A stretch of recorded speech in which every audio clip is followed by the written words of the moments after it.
C'est dommage parce que tellement de gens, ça va pas dans leur vie, mais ils cherchent les mauvaises solutions, tu vois. Partir, ça te permet de tout de suite, demain, quoi, si tu veux, ou dans une semaine, avoir une meilleure vie, une bien plus belle vie, et puis en faire profiter ta famille. Toute la richesse d'une vie à l'étranger, quand on travaille sur le web, quand on est indépendant, c'est qu'on peut changer d'endroit. T'es pas obligé de rester pendant 10 ans dans la même ville. Tu peux avoir une vie riche avec plein de saisons dans ta vie, en fait, tu vois. Je sais pas, vivre 5 ans en Asie, vivre 5 ans ici, ou même 1 an, ou 1 mois, ou tu vois, avoir une vie finalement qui est plus mobile, voilà, dans laquelle il y a plus de... Tu vois, il n'y a pas plus de choses qu'on va accumuler, mais il y a plus d'expériences qu'on va accumuler. Et ça veut dire aussi simplifier tes engagements avec les autres, tes engagements en termes de contrat, de crédit, de machin, de trucs qui te mettent les pieds dans le béton et tu peux plus bouger après. Regarde-moi ça, on se croirait chez les hippies là, à Katmandou là. Sauf que, on est où? On est en Roumanie. Communiste Consumer Museum. Bon, bah on va essayer d'espionner du coup. Regarde, il y a des vieilles affiches là du temps du communisme. Enfin, il y en a une. Ce que je suis en train de faire là en ce moment, c'est mon travail en fait, tu vois. Aller boire des petits cafés, tout ça, discuter avec toi, avec la petite GoPro, tout ça, machin. C'est quand même une plus belle vie. Alors aujourd'hui, tu vois, j'ai fait ma valise, mon bagage, et on va partir. On est en Roumanie en ce moment. On est chez moi dans un appartement que j'ai ici et je t'emmène en Serbie. On va aller jusqu'à la Serbie en voiture, mais pas tout de suite parce qu'on va d'abord passer la nuit à Timișoara. Timișoara, tu vois, qui se trouve à 2h40. Alors tu vois, c'est comme ça, Timișoara. C'est une ville dans laquelle j'étais passé il n'y a pas très longtemps, qui est vraiment, vraiment très sympa. On va voir si ça peut valoir le coup pour un digital nomade ou quelqu'un qui travaille sur le web de vivre là-bas. Parce que la Roumanie, les gens ne connaissent pas. Il y a des villes qui sont super. Donc ça nous fait 2h44 de route. Ma voiture est là, on est parti. Donc tu vois, la voiture, elle n'a pas été lavée là depuis un bout de temps. Elle est un peu crado la voiture. Bon, alors tu vois, moi je voyage toujours avec une grosse valise. Pourquoi? Parce que j'ai toute ma vie dedans. Je suis habitué à mes années de digital nomade. Si tu veux, je te montrerai ça, un de ces quatre, dans un hôtel ou dans un Airbnb, peut-être aujourd'hui, peut-être un autre jour. 2h40 de route, on est parti. Tu vois qu'elle est crade, hein. Et voilà, et il reste, tu vois, juste 12 km. Alors je viens d'arriver, tu vois, le centre il est là-bas. Juste avant, tu vois ça? C'est marqué que c'est là, c'est marqué dans toutes les langues. Attends, il doit y avoir le français. C'est marqué que c'est la première ville de l'Europe avec éclairage électrique dans les rues. Alors tu vois, je pense que la place principale, elle doit se trouver par là. Elle doit être là-bas. Voilà, c'est ici, donc on va traverser sans se faire écraser par un tram. Donc je t'explique un peu ce que je fais. Moi je m'appelle Jean Rivière, si tu ne me connais pas. Je travaille sur le web, je gagne ma vie sur le web depuis 2004, donc ça commence à faire un bon moment. Et du coup, j'en profite pour vivre des vies un peu différentes, pour voyager. J'ai parcouru le monde, je fais un voyage à un tour du monde d'1 an et demi. Tiens, il y a un marché de Noël ou comment ça se passe ici? Je sais pas, c'est plus Noël depuis un moment.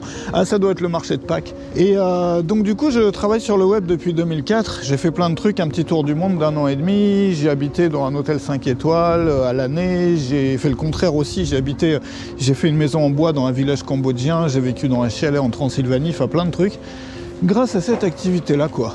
Et si tu veux savoir comment faire ça, regarde dans la description parce que je dévoile tout, quoi. Mes méthodologies, mes techniques, comment tu peux faire la même chose chez toi, comment tu peux vivre une vie un peu différente. C'est une ville qui est sympa ici.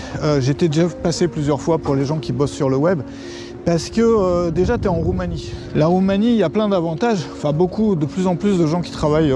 Je sais pas ce que c'est que ça. Mais ah si, ça doit être avec Jésus. Ah bah oui, c'est pour Pâques. Ouais, et donc la Roumanie, pourquoi c'est intéressant? Parce que c'est un pays où il fait très bon vivre. Et puis pour les entrepreneurs, tu as la micro-entreprise jusqu'à 1 million d'euros par an de chiffre d'affaires. Donc tu payes 1% d'impôt, mais sur le chiffre d'affaires, pas sur le profit.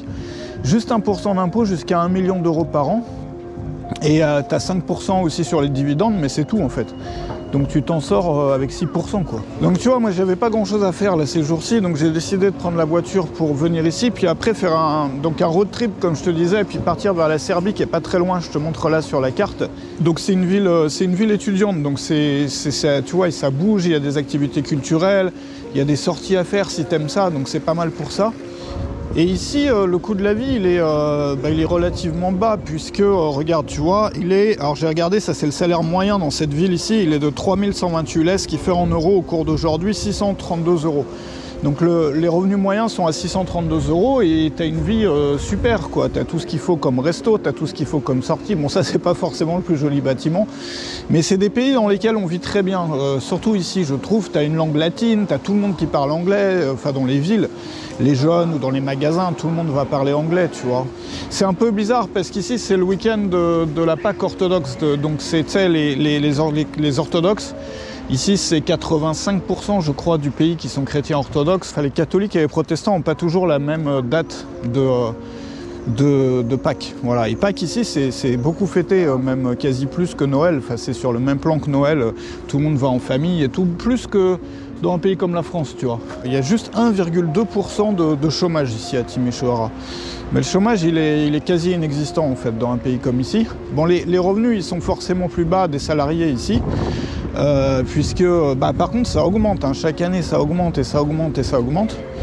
C'est pour ça que, comme je te disais dans une autre vidéo, en Europe centrale et Europe de l'Est, il y a un truc intéressant autour de ça qui fait que tu es dans une ambiance où, même s'il y a des problèmes, les gens se plaignent et tout comme partout, tu es quand même dans une ambiance où la vie, pour la plupart des gens, est meilleure et meilleure et meilleure chaque année, en fait. Et donc, tu as cette sensation de progrès que tu n'as plus du tout dans un pays comme la France ou comme l'Allemagne. C'est encore pire. L'Allemagne, c'est...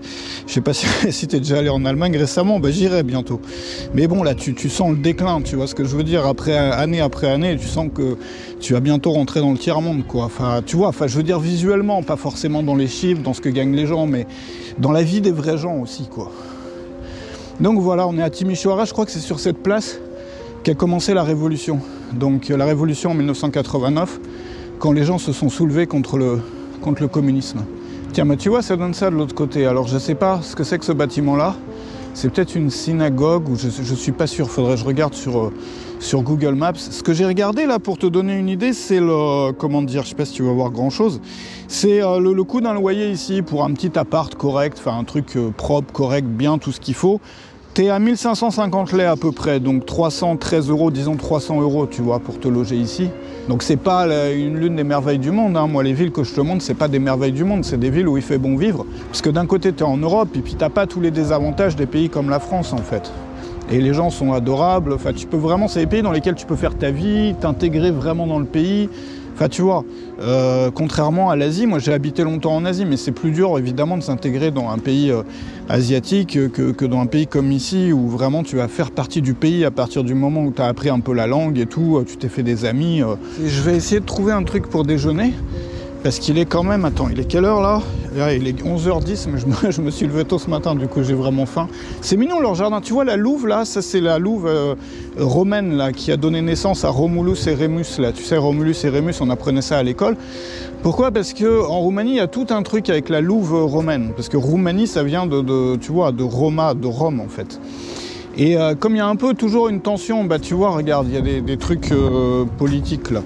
Voilà, tiens, tu vois, les héros de 89 ne meurent jamais. Les 89, c'est la Révolution. Et la louve, c'est c'est pendant le communisme, ils ont essayé de vraiment montrer que les Roumains étaient les descendants, si tu veux, de l'Empire romain. Donc ce que je te propose, c'est on va grignoter un morceau. Et puis après, je vais te parler de à quoi ça ressemble de vivre à l'étranger. Quels sont les problèmes qu'on ressent quand on... Tu vois, qu'est-ce qui a été le plus difficile pour moi? Parce que moi, je suis parti en 2004, j'ai vécu aussi bien en Asie qu'en Europe de l'Est, que partout. J'ai fait un tour du monde où j'étais pendant 1 an et demi. J'avais rendu les clés de mon appartement, donc j'avais pas de base stable, j'avais rien. Tu vois, j'étais juste avec ma valise. Et si toi, c'est des choses qui t'intéressent, on va en parler, je vais te parler un peu de toutes les galères que j'ai eues. En attendant, n'hésite pas à regarder dans la description, parce que si tu veux faire le même métier et puis pouvoir être libre comme ça géographiquement, pouvoir faire un peu ce que tu veux de ta vie, pouvoir libérer ta vie, parce que tu vois, il y a plein de gens là qui en ont marre et qui... C'est dommage parce que tellement de gens ça va pas dans leur vie, mais ils cherchent les mauvaises solutions, tu vois. Je veux dire, c'est bien de vouloir changer le système et tout, mais changer le système, ça va certainement pas se faire de notre vivant. Et puis même si ça se fait, c'est pas immédiat. Alors que partir, ça te permet de tout de suite, demain, quoi, si tu veux, ou dans une semaine, avoir une meilleure vie, une bien plus belle vie, et puis en faire profiter ta famille. Donc si tu veux apprendre ce métier-là, moi je dévoile toutes mes astuces. Je t'explique ça se trouve dans la description. Ça s'appelle Je balance tout. J'ai même pris le .com, tu vois, jebalancetout.com. Parce que il y a un moment, j'avais envie de tout balancer, de tout dire, de tout dévoiler sur les ficelles de ce métier-là, pour permettre peut-être à des gens comme toi d'apprendre des choses que tu peux appliquer de quelqu'un qui fait ça maintenant depuis... maintenant, ça fait 18 années que je gagne ma vie sur le web. Cette activité-là, ça fait 11 ans, je crois. Mais sur le web, en tout, c'est 18 ans. Donc j'en ai des trucs à raconter. Tu vois, elle est belle, cette église. Alors, si tu veux, on peut rentrer carrément dans l'église. C'est une église orthodoxe. Si tu n'as jamais vu d'église orthodoxe, je vais te montrer ça. En attendant, il est temps d'aller déjeuner. Bon, alors, je n'ai toujours pas trouvé de restaurant. Là, je suis en train de chercher, mais je voulais te dire, tu vois, là, tout est en travaux. Tu as dû le voir. La Roumanie, c'est un pays qui se reconstruit, enfin les façades se reconstruisent là depuis quelques années. Moi, j'habite dans une ville qui s'appelle Oradea, où tout a été refait, mais toutes les façades, magnifiques, en l'espace d'un an et demi. Et puis ici, tu vois, ils sont en train de le faire. Donc là, tu as les bâtiments, enfin l'ancienne, les anciennes façades. Et puis là, ça va probablement être magnifique d'ici peu de temps. Alors ils mettent des pubs dessus là pour, c'est quoi, un truc pour faire des mariages, c'est une salle de mariage. Bon, c'est pas top. Moi, j'aime pas dis-moi ce que moi, j'aime pas quand il y a des pubs comme ça sur les... Je trouve ça... Je sais pas, j'aime pas ça. Mais bon, chacun fait ce qu'il veut, tu vois. Tiens, c'est la bio fraîche, tu vois. Je me suis dit, je vais manger un truc sain aujourd'hui, là, pour changer, parce que ces derniers jours, je t'avoue, j'ai été dîner avec des amis à peu près tous les jours. Bio fraîche, ça a l'air d'être pas mal, ça, si tu veux manger sainement, ça. Et voilà. Bon, c'était bien bon, tout ça. Maintenant, c'est parti pour l'après-midi. Alors, ce qu'on va faire, c'est ça, c'est qu'aujourd'hui, je voudrais te parler un peu de comment ça se passe quand on va vivre à l'étranger pour la première fois, qu'on va s'installer quelque part qu'on ne connaît pas, là où on ne connaît personne, et qu'on part à l'aventure comme ça. Donc pour ça, on va aller voir à côté de l'église orthodoxe qu'il y avait là-bas, parce que je voulais passer aussi voir ça. On va aller aussi au musée du communisme. Enfin, c'est pas l'objet le musée du communisme, c'est le musée du consommateur roumain, avec toutes sortes de produits et de trucs utilisés pendant le communisme. Et sur la route, on va en parler, on va commencer à en parler du coup. En fait, ce qui se passe, tu vas t'en rendre compte, c'est que si tu pars et si tu es déjà parti, tu peux me le dire dans les commentaires si tu as vécu ça aussi. Pour beaucoup de gens, le fait de partir, c'est vouloir échapper en fait à des problèmes qu'on a chez soi ou des trucs desquels on en a marre. La plupart des gens partent parce qu'il y a des trucs qu'ils supportent plus chez eux. Ils veulent, je sais pas, vivre mieux sur tel aspect, tel aspect, tel aspect. Et donc du coup, souvent au début, les premiers mois, quand tu arrives dans un nouveau pays, ça paraît comme être le paradis, quoi. C'est-à-dire c'est une phase, ce que moi j'appelle la lune de miel avec un pays. C'est-à-dire que lors des premiers mois, t'as l'impression que tout est parfait. Tu parles à tous tes amis comme si c'était le meilleur pays au monde, tu te dis mais j'étais complètement fou, pourquoi je suis resté autant d'années, autant de temps dans mon pays d'origine, en France ou en Belgique ou ailleurs, qu'est-ce que je foutais là, alors que j'aurais pu être là. Donc en fait, d'un coup tu te sens léger, d'un coup tous tes problèmes ils sont résolus, et qu'est-ce qui se passe ? T'as une vision qui est un peu trop rose du coup du pays qui... du coup, a pas grand-chose à voir en fait avec la vraie réalité. C'est-à-dire que tu as un peu fait une fixation sur que les côtés super, c'est-à-dire les trucs qui changent de ce que tu as à la maison, quoi. Et donc, ce qui se passe après, inévitablement, au bout d'un moment, c'est que tu vas avoir ton premier problème, ou ta première grosse galère, ou ta première dispute avec quelqu'un, ou la première fois que tu te fais, je sais pas, arnaquer dans un magasin, ou que tu as une mauvaise expérience, mais finalement, genre de mauvaise expérience qui peut arriver partout. Et à ce moment-là, en fait, comme tu avais tellement idéalisé le pays, ou l'endroit, ou le lieu, ou la ville, ou quoi, tu vois, je te montre pas les meilleurs endroits, par exemple. Bon, comme tu l'avais vraiment, tu vois, tu étais en haut d'un truc, tu l'avais idéalisé, et d'un coup, tu vois, ça commence à casser. Et tout c'est comme un château de cartes, en fait. Tout est démoli d'un coup. Ah tiens, il y a un parc, là, on peut passer par là. Du coup, je sais plus où elle est, l'église que je voulais aller voir, je suis un peu perdu. C'est quoi, on passe dans le parc là, parce que voilà, les parcs c'est bien, c'est le printemps, il fait beau, il y a des petites fleurs, tout ça. Moi j'ai rien à faire du tout, c'est pour ça que je suis là. Donc voilà, autant profiter de la nature après avoir bien mangé, puis on ira voir l'église après. Ah tiens, c'est sympa, ça fait un peu japonais là, enfin on n'est pas au Japon mais bon. Ouais, et donc ce que je disais, c'est que du coup, au début, tu as tendance à idéaliser le pays parce que tous les problèmes que tu avais chez toi, que tu n'aimais pas, les trucs desquels tu voulais échapper, enfin les trucs que tu voulais fuir en fait, desquels tu en avais marre et tout, ils sont plus existants là, tu vois. Donc d'un coup, tu te sens tellement bien que dès qu'il y a un machin qui commence à s'effriter, c'est tout le château de cartes qui tombe. Et à ce moment-là, qu'est-ce qui va se passer ? Tu vas te mettre à haïr le pays et à le voir sous son plus mauvais jour et avoir envie de partir. Et ça, c'est la raison pour laquelle il y a tellement d'expats qui ont des expériences d'expatriation qui ne durent pas longtemps. Surtout les entrepreneurs, parce que les expats qui sont salariés, ils n'ont pas trop le choix, parce que quand tu as un contrat de travail et tout, tu es embauché quelque part, bon, tu vas pas partir, tu vois, au bout d'un mois ou de 2 mois. Mais bon, quand tu es entrepreneur, tu bosses sur le web, bon, bah, c'est facile de, voilà, quand ça va pas, tu prends un billet de train ou d'avion, tu pars, quoi. Et ce qui est rigolo, c'est que ça fonctionne exactement quand tu réfléchis un peu comme les histoires de couple. Surtout quand c'est nouveau, tu vois, genre les premières amourettes que tu as quand t'es adolescent, machin et tout, qu'est-ce qui se passe? Bah, tu rencontres la personne t'as l'impression que c'est la personne de ta vie, en fait. T'as l'impression qu'avec cette personne-là, mais tous tes problèmes, ils sont plus là, ils n'existent plus, ils sont plus là, tu vois, ils sont évaporés. Donc du coup, tu te mets à faire des films qui sont en décalage complet avec la réalité. C'est-à-dire, oui, cette personne-là, c'est peut-être une bonne personne, c'est peut-être une personne avec laquelle tu vas pouvoir vivre une belle histoire, mais cette personne-là, elle n'est pas parfaite, parce qu'il n'y a personne de parfait. Mais du coup, quand tu te mets à idéaliser quelqu'un comme ça, que ce soit dans un couple ou ailleurs, bah, dès qu'il commence à y avoir un machin qui craquelle, c'est tout le château de cartes qui s'effondre et tu te mets à haïr cette personne. Et c'est la raison pour laquelle, souvent, les relations qui démarrent des façons les plus passionnelles, si tu veux, bah, sont celles qui ont tendance à pas durer longtemps. Parce que c'est des hautes émotions, donc émotions très hautes, ça va avec émotions très fortes. Et les trucs qui marchent, voilà, bah en général, c'est les machins qui sont un peu posés, tu vois, où on a une vision plus clairvoyante, j'ai envie de dire, ou plus, tu vois, où on n'idéalise pas. Donc on voit qu'il y a des bons côtés, on voit qu'il y a des côtés aussi qui sont pas forcément parfaits.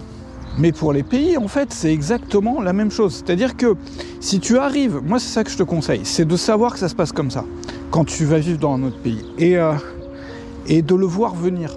Et au début, tu vois, prendre vraiment ton pied, parce que ça va te sembler effectivement le paradis sur Terre, l'endroit où tu vas aller probablement, enfin c'est ce que je te souhaite. Et donc moi, mon conseil, c'est de profiter de ces moments-là, tu vois, de les vivre à fond, mais tout en sachant au fond de toi que quand tu vas avoir tes premiers problèmes, tu risques d'être dégoûté, mais que ça vaut le coup d'attendre la fin de la période où tu es dégoûté, parce que c'est souvent là qu'on connaît beaucoup mieux le pays, et que du coup, on peut l'apprécier pour ce qu'il est vraiment, avec ses points positifs, ses points négatifs. De la même façon, moi je suis convaincu qu'on connaît vraiment quelqu'un, un ami par exemple, ou quelqu'un qu'on a rencontré pour bosser avec et tout, après sa première dispute. C'est-à-dire après la première dispute qu'on a eue avec cette personne, c'est là où on la connaît le mieux, c'est là où on sait si on peut vraiment lui faire confiance. C'est là où il y a, tu vois, il y a plus ce truc idéalisé, machin. Tu vois ce que je veux dire ou pas? Ah bah tu vois, je marchais un peu au hasard dans le parc et l'église que je voulais voir, elle a pointé son nez, tu vois le clocher derrière là? Elle est là, donc je sais par où marcher maintenant. Et donc voilà, c'est ça que je voulais dire, tu vois, c'est qu'il faut, quand ça va arriver, prends le temps. Ne pars pas dès que, tu vois, voilà. Moi, c'est mon conseil, parce que on se rend pas compte que ça va arriver, ça arrive forcément. Voilà, c'est l'une des raisons principales pour lesquelles beaucoup de gens partent, et ça dure pas longtemps pour eux. Alors, tu sais quoi, on va aller voir cette fameuse église là que je voulais voir depuis tout à l'heure, et ensuite, je vais te donner mes meilleurs conseils pour démarrer un projet d'expatriation. Par où commencer? Comment s'organiser? Il faut surtout pas partir avec toutes ses affaires, par exemple. Ça, c'est la pire erreur, le truc à pas faire. Donc on y va. Et t'as vu, il fait beau quand même aujourd'hui. Moi, je sais pas, je sais ça paraît banal, mais le printemps, ça m'a mis là d'une humeur, d'une tellement bonne humeur là. Surtout avec l'hiver qu'on a eu cette année, avec le Covid et tout là. J'imagine c'était pareil pour toi. Il y a un moment, on n'en pouvait plus là, vraiment. Ah, ça fait du bien que le soleil pointe son nez, puis qu'on soit libre là de circuler quand même. Hein. Tiens, tu vois, ils vendent toutes sortes de trucs de Pâques, là. Ils vendent même la tête de Jean Rivière, là. Si t'en veux une, je te fais je peux négocier une promotion. Et c'est joli, les œufs, comme ça. Donc en fait, on est de retour ici, parce que l'église est juste derrière moi. Mais en fait, ce bâtiment bizarre, j'ai regardé sur Internet, et c'est le Théâtre National, en fait, ce bâtiment blanc, là, que tu vois au fond. Et de l'autre côté, là, on a la fameuse... non, ça, c'est la poubelle, c'est pas l'église. Là, on a la fameuse église. Donc là, tu vois, il y a un monument bizarre. Bah, le problème, c'est si on va le voir, je vais déranger les gens là qui font des photos. Mais il y a un monument là qui sent le communisme. Alors, on va essayer de voir quand même ce que c'est, quoi. Tu vois, c'est marqué quoi là? Crucificare, ça veut dire crucifixion. C'est une sculpture d'un monsieur qui s'appelle Paul Neagu et ça s'appelle la crucifixion. Ah, ben c'est une croix en fait. Ah, il faut comprendre, hein, parce que moi je croyais que c'était un truc communiste, tu vois. Enfin, ça fait un peu, ouais. Ah ouais, en fait, la croix, tu vois, moi, tu m'aurais demandé de faire une sculpture d'une croix, ouais, je t'avoue, j'aurais pas pensé à ça. J'aurais plus fait comme les croix, là, sur l'église, peut-être, je sais pas. Dis-moi, toi, comment tu l'aurais fait, mais je pensais franchement que c'était un truc qui datait du communisme, en fait. Alors, les communistes ne faisaient pas des statues de croix, les communistes, donc, parce qu'ils aimaient pas ça. Ah bah tiens, tu vois, c'est pour les héros martyrs de la révolution roumaine de décembre 1989. Donc en fait, c'est un monument aux morts de la révolution. Donc c'est tout ce qu'il y a de pas communiste, étant donné que c'est pour un monument pour les gens qui sont morts pour lutter contre le communisme, justement. Voilà. Donc ça s'est tenu sur cette place, hein, les débuts de la Révolution. Je te mets encore quelques images ici, à Timișoara en décembre 1989. Donc, ah bah tiens, les cloches sonnent. Donc il faut savoir que c'est quasi Pâques là. Moi j'enregistre, on est quel jour là? On est, toi tu vois ça lundi, on est vendredi en fait. On est vendredi d'avant où je l'ai publié. Et donc c'est le vendredi saint ici aujourd'hui, Pâques c'est dimanche. Enfin la Pâques orthodoxe, encore une fois, c'est pas les mêmes dates que pour les catholiques et les protestants. Et on va rentrer à l'intérieur du coup.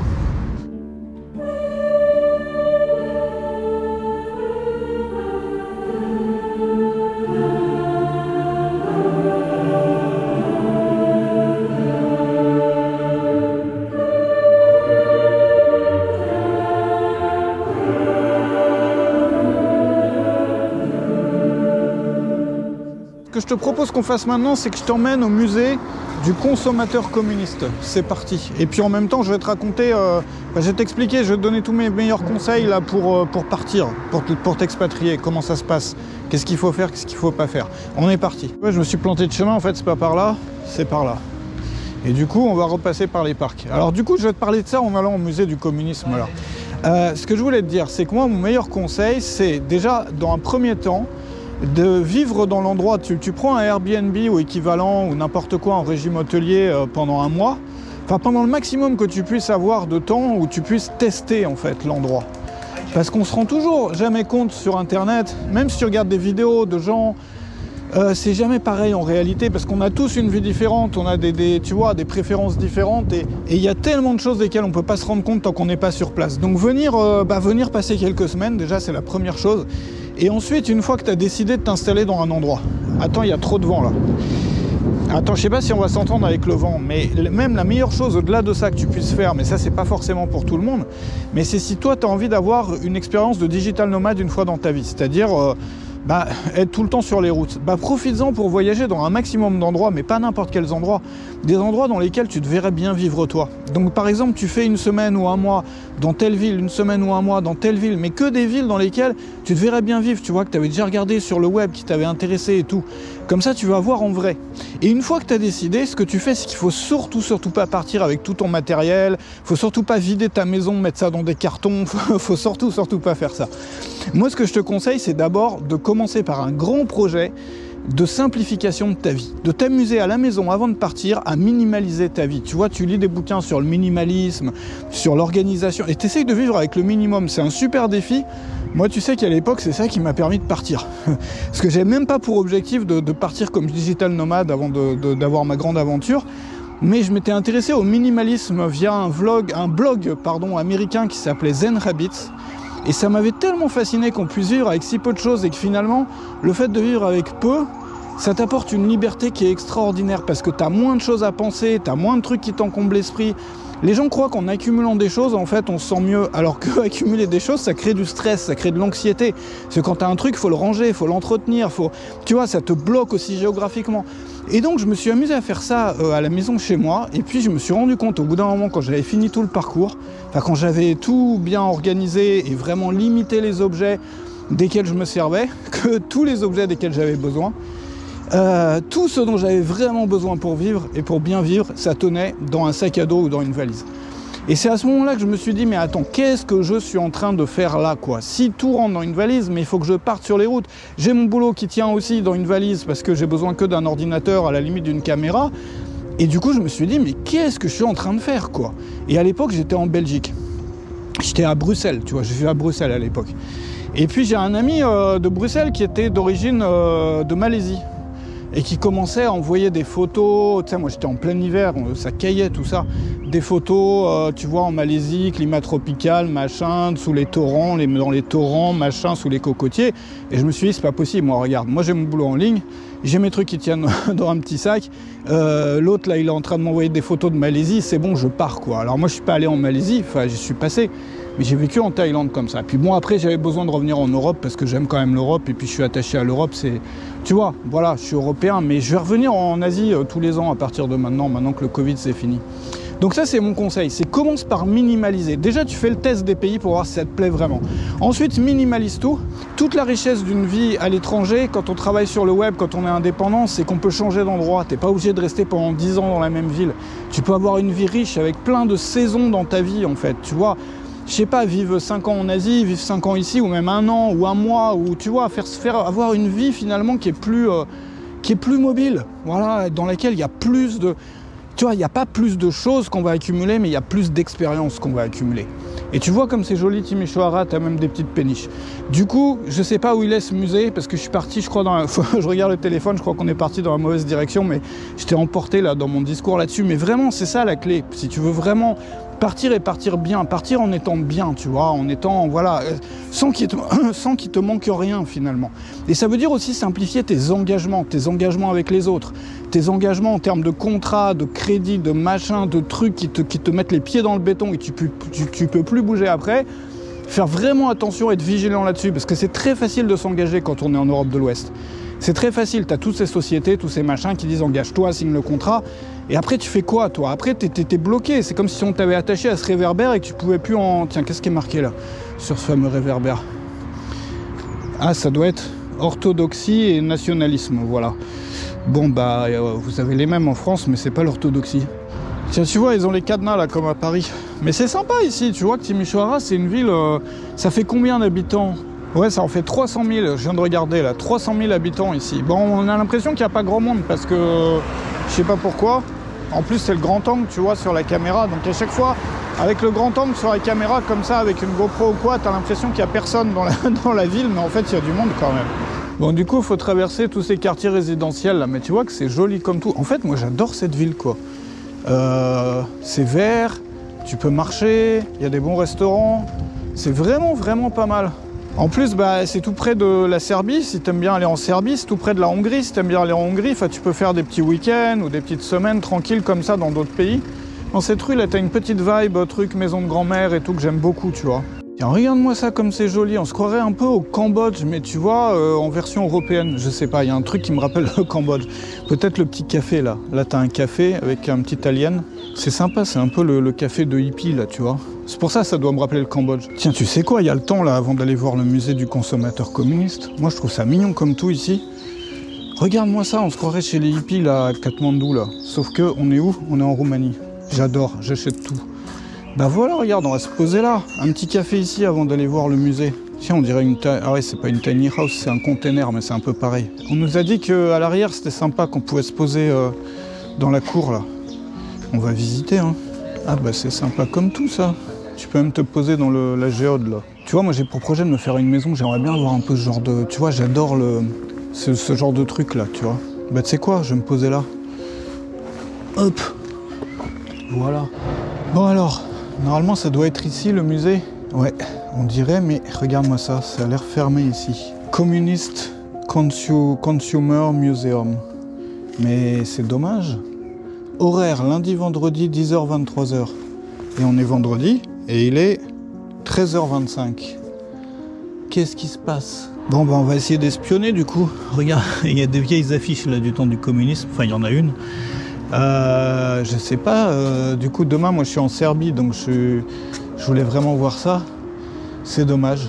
Bon bah c'est pas grave la prochaine fois, hein. En tout cas, c'est vraiment une ville qui est sympa comme tout, comme tu peux le voir. Il y a vraiment une vibe tu vois, un peu posée, surtout dans ces quartiers-là. Le petit café où je t'ai amené, regarde-moi cette maison-là, comme c'est mignon comme tout aussi. Je sais pas si tu vois grand-chose avec les grilles, mais tu vois, t'as un côté un peu... Je sais pas, tu vois quelque chose ou pas? Parce qu'il y a un chien méchant, c'est marqué là.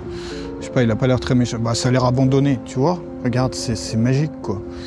Il y a des parcs partout, c'est très vert. Et comme je te disais, moi c'est vraiment un endroit que je conseillerais du coup pour habiter. Pour une personne qui travaille sur le web ou pour une famille qui bosse sur le web. Parce que bah, t'es en Roumanie, t'as les avantages ici quand même d'avoir une langue latine. Le seul pays avec la République moldave en Europe de l'Est qui a ça. T'as la micro-entreprise jusqu'à 1 million d'euros où t'as 1% d'impôt sur le chiffre d'affaires, 5% sur les dividendes. T'es à côté de la Serbie, t'es tout près, on y va demain. T'es à côté de la Hongrie, t'es tout près, on y va la semaine prochaine. Je crois que c'est la semaine prochaine, je t'emmène à Budapest. T'as des parcs partout, t'as des petits cafés sympas, t'as un centre-ville qui est super sympa, t'as pas de problème de racailles, de machin comme il y a en France, t'as pas des gens qui crient dans le métro de partout, bizarre et tout. La vie est pas chère, comme je te disais, il faut compter 300 € pour un appart, un petit appart tranquille, propre. Les gens sont sympas, voilà. Donc moi le projet maintenant, du coup, vu qu'on peut pas aller là, ça va être de trouver l'hôtel, je vais me poser, prendre une douche, tout ça, tranquillement, parce que je me suis pas encore posé à l'hôtel. Et puis demain, on part pour la Serbie. Alors, en attendant, moi, tu sais, c'est ce que je te disais, je bosse sur le web depuis 2004. Et j'ai fait ce qui est dans la description, là, ça s'appelle « Je balance tout ». Et tu vas recevoir mes meilleurs conseils, mes meilleures astuces, mes méthodes pour faire le même type de métier. Tu vois que on se sent libre quand on fait ça, parce qu'on peut aller partout, parce qu'on peut vivre partout, parce que ce que je suis en train de faire là en ce moment, c'est mon travail en fait, tu vois. Aller boire des petits cafés, tout ça, discuter avec toi, avec la petite GoPro, tout ça, machin, c'est quand même une plus belle vie et il y a quand même, enfin je sais pas. Moi si tu penses que tu mérites ça, si tu penses que c'est mieux que de s'emmerder dans un bureau ou dans une usine ou dans un machin, regarde en dessous. Je te donne tous mes meilleurs conseils. Il y a tous les grands noms de la formation en ligne, ou quasiment tous les francophones qui sont inscrits, qui reçoivent ces conseils-là au jour le jour. Donc ça serait dommage que tu t'en prives si tu veux faire le même boulot. Et moi je suis parti pour l'hôtel. Tiens, mais j'étais en train de rentrer et j'arrive dans cette rue, mais regarde-moi ça, t'as un petit chat qui est là, t'as les arbres en fleurs, t'as ces jolies petites maisons. Je sais pas si on n'est pas... Je sais pas si c'est le paradis ça, mais ça y ressemble quand même. Je vais quand même dire bonjour au chat, parce que moi j'aime bien dire bonjour aux animaux que je connais pas. Salut petit chat, ça va? Ah bah, il a peur. Tu t'appelles comment? Bon bah, il veut rien savoir. Mais tu vois qu'on est... Regarde-moi ces petits trucs. Moi j'adore les petits trucs comme ça. T'as une vibe, comme je te disais, le Cambodge, ça... moi j'ai habité au Cambodge, ça n'a pas du tout cette tête-là. Mais je ressens un peu la même chose que dans certaines rues de Phnom Penh, tu vois. Peut-être le côté un peu passé de certaines maisons, tu vois, où tu vois qu'il y a une histoire, tu vois, puis les petites rues, tu vois, qui... je sais pas, moi j'adore. Ah bah tiens, le chat il est passé là. Tu le vois là, il est là. Donc ça c'est Timișoara, voilà, en Roumanie. Tu vois que la Roumanie, c'est pas l'image qu'on en a en France, malheureusement. La Roumanie c'est un pays qui mérite d'être connu, je crois que je le répète tout le temps. Ça va petit chat? Ah, le chat non, il a pas envie là. Bon alors... Moi j'ai passé la nuit ici, du coup je suis à l'hôtel et ce matin je pars pour la Serbie. Alors si tu veux voir ça, n'hésite pas à t'abonner à la chaîne parce que ça sera dans la prochaine vidéo. Je te remercie d'avoir été là aujourd'hui. Je te retrouve dans la prochaine vidéo. Il y a 2 autres vidéos normalement qui s'affichent, qui sont proposées par YouTube si tu avais raté la dernière. Et puis, enfin la toute dernière, et puis il y a aussi une autre vidéo normalement qui t'est suggérée. Un grand merci pour avoir partagé ces aventures avec moi. Je crois que l'ascenseur arrive. Ouais, il est là. Et moi je suis parti pour la Serbie. Bonne journée chez toi.